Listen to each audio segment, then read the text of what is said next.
England में कोई culture है नहीं, मैं ऑफेंड नहीं करना चाहती हूँ, लेकिन एक्चुअली भारतीय कल्चर जो इतना ऐतिहासिक है, पौराणिक है, उसे कल्चर बोलते हैं। कल्चर आजकल है नहीं, इंडिया में भी बहुत तेज़ रफ्तार से गुम हो रहा है कल्चर। हम अभी भी है ऑब्वियसली यहाँ पर, लेकिन एक्चुअली इंग्लैंड में देखा जाए तो अब आजकल बस आधुनिकता में सब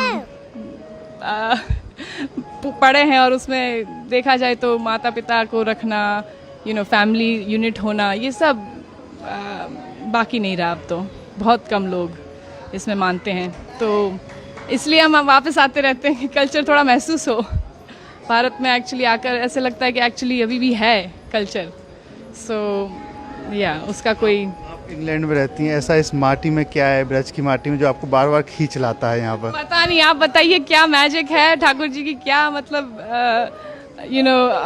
अमेजिंग उनकी कृपा है, कुछ न कुछ तो है ही। लेकिन यहाँ पर जैसे हम अलाइव हैं, जान है, बाहर जाकर ये ब्रिज को छोड़कर ही तुरंत जो क्या कहते हैं, इतना हैवीनेस फील होता है। कलयुग का प्रभाव बोल सकते हैं, आधुनिकता का प्रभाव, जो नास्तिकता का प्रभाव है, वो इतना लॉलीपॉप लेटर उसका प्रभाव बहुत हैवी है।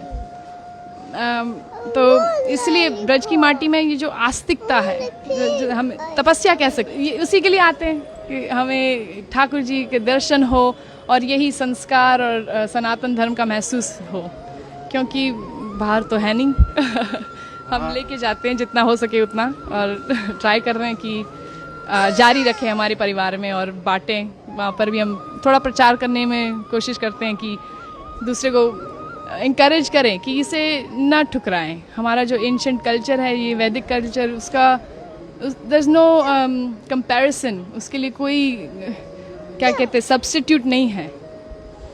हम ये वेस्टर्न कल्चर को अगर फॉलो करते रहेंगे तो बस खाली हो जाएंगे, अंदर से खाली रहेगा। इंग्लैंड में ड्रेस अलग पहनते होंगे, लेकिन यहाँ आप पूरी तरीके से साड़ी पहनकर, तो कैसा लग रहा है यहाँ पर? बहुत अच्छा लगता है साड़ी पहनकर, ऐसे लगता है कि मतलब अभी कुछ त्योहार है, नहीं तो फिर बस काला ग्रे पहनते हैं वहाँ पर, क्योंकि ठंडी इतनी रहती है तो कोट पहनते पूरा दिन लगभग, तो यहाँ पर मन लगता है लेकिन वहाँ पर भी हम साड़ी पहनते हैं, और हमारा वैदिक कपड़े पहनते हैं, एक्चुअली साड़ी पहनते रहते हैं, और या स्कर्ट या ऐसे कुछ, जितना हो सके उतना। माथे पे आपने जो चंदन लगा रखा है, वहाँ भी लगाती हैं? ज़्यादातर लगाते रहते हैं, क्योंकि देखा जाए तो देखो, मुसलमान कभी ऐसे सोचता नहीं है कि मैं क्यों बुर्खा पहनूं, मैं क्यों ये टोपी पहनूं। सिर्फ हिंदू लोग मतलब डरते हैं, या मेरे को कई हिंदू खुद बोलते कि आप क्यों लगाती हो, बड़ा शो क्यों करती हो, क्या ज़रूरत है आपको शो करना, अपना आस्था को दिखाने की क्या ज़रूरत है। लेकिन मैं कहती हूँ कि एक्चुअली गर्व से हम दिखाते हैं। अगर कोई पुलिस ऑफिसर हो या कोई आर्मी वाला हो, तो वो गर्व से अपने सारे मेडल्स दिखाता है, क्यों, कि मैं आर्मी वाला हूँ।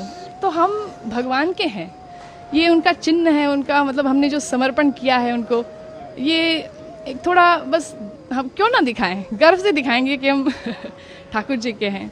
उससे मतलब प्रोटेक्शन मिलता है ऑनेस्टली, मतलब ऐसे सिर्फ दिखावे के लिए नहीं है कि लगाया हुआ है, कि भगवान हमारे साथ है, वो तो है ही हमेशा, लेकिन थोड़ा जैसे हम सिंदूर लगाते हैं अपने पति के लिए, तो भगवान के लिए क्यों ना लगाए, और वो उससे इंटीमेसी लगती है भगवान के साथ, तो उस प्रोटेक्शन भी बहुत महसूस होता है कि नेगेटिवता मतलब जो नेगेटिव है वो एनर्जी थोड़ा दूर रहे। क्या करती हैं आप इंग्लैंड में, क्या काम करते हैं? मैं एक्चुअली पार्ट टाइम, मेरे चार बच्चे हैं, आज दो घर पे अभी, और तो पार्ट टाइम मैं संस्कृत पढ़ाती हूँ उन्हीं के स्कूल में। वहाँ पर एक कृष्णा अवंती करके लोकल स्कूल है इंग्लैंड में, और एक्चुअली सरकारी स्कूल है, सरकार पैसे देती है, लेकिन हिंदू फेथ स्कूल है, तो मोस्टली हिंदूज जाते हैं वहाँ पर, और संस्कृत, योगा, सब वेजिटेरियन खाना, 11 एकादशी का खाना होता है वहाँ पर, तो बच्चे लोग वहीं पढ़ते हैं, और मैं वहाँ पर संस्कृत पढ़ाती हूँ उनके प्राइमरी स्कूल में पार्ट टाइम। गीता भागवत भी आप पढ़ती होंगी? बिल्कुल, जितना हो सके उतना। गीता पढ़ते हैं, Bhagavad Gita, Bhagavad Gita, you go to Bhagavad Gita classes every day? वहाँ पर जो इन लोग का ग्रुप किया हुआ है बच्चों का, और वो रोज़ भगवत गीता क्लासेस में जाता है। थोड़ा हिंदी कम समझता है तो मना कर रहा है। तो कोई आपको भजन या कोई याद है कुछ गा सके? भजन तो आई मीन आज रामनवमी है तो Raghupati Raghav you want to sing with me Rohan? Ramnavami है, श्री राम जी को याद करें। सॉरी हाँ, you want to sing with me? Raghupati Raghav Raja Ram, पतित पावन सीताराम। बोलो रघुपति राघव राजा राम, पतित पावन सीताराम। जय हो। जय हो, हरे कृष्णा। देखिए बात करें इंग्लैंड की, वहाँ बड़ी बड़ी बिल्डिंग है, यहाँ पर सिर्फ धार्मिकता है, तो कुछ अलग लगता है? तो बड़ी बड़ी इमारतें हैं विदेश में, लेकिन उसका क्या फ़ायदा अगर दिल छोटा हो, मन में शांति ना हो, अंदर सुख ना हो, हृदय में मतलब प्रेम ना हो। तो ये एक्चुअली ये सारी जो चीज़ें हैं, प्रेम और निर्मलता, और ये एक्चुअली सिर्फ भगवान में वो जो हम तपस्या करते हैं, दया दान, ये सब क्वालिटीज़ कल्टिवेट करते हैं, वो इसी तरह आ सकता है। ये कल्चर से, वैदिक कल्चर से ही आ सकता है एक्चुअली। देखा जाए किसी की सेवा करें, थोड़ा ह्यूमिलिटी प्रैक्टिस करें, नहीं तो फिर ये बड़ी बड़ी इमारतें फिर उससे क्या कुछ काम के नहीं है। वन सेंस काम के है, लेकिन फिर उसका इस्तेमाल दुरुपयोग होगा।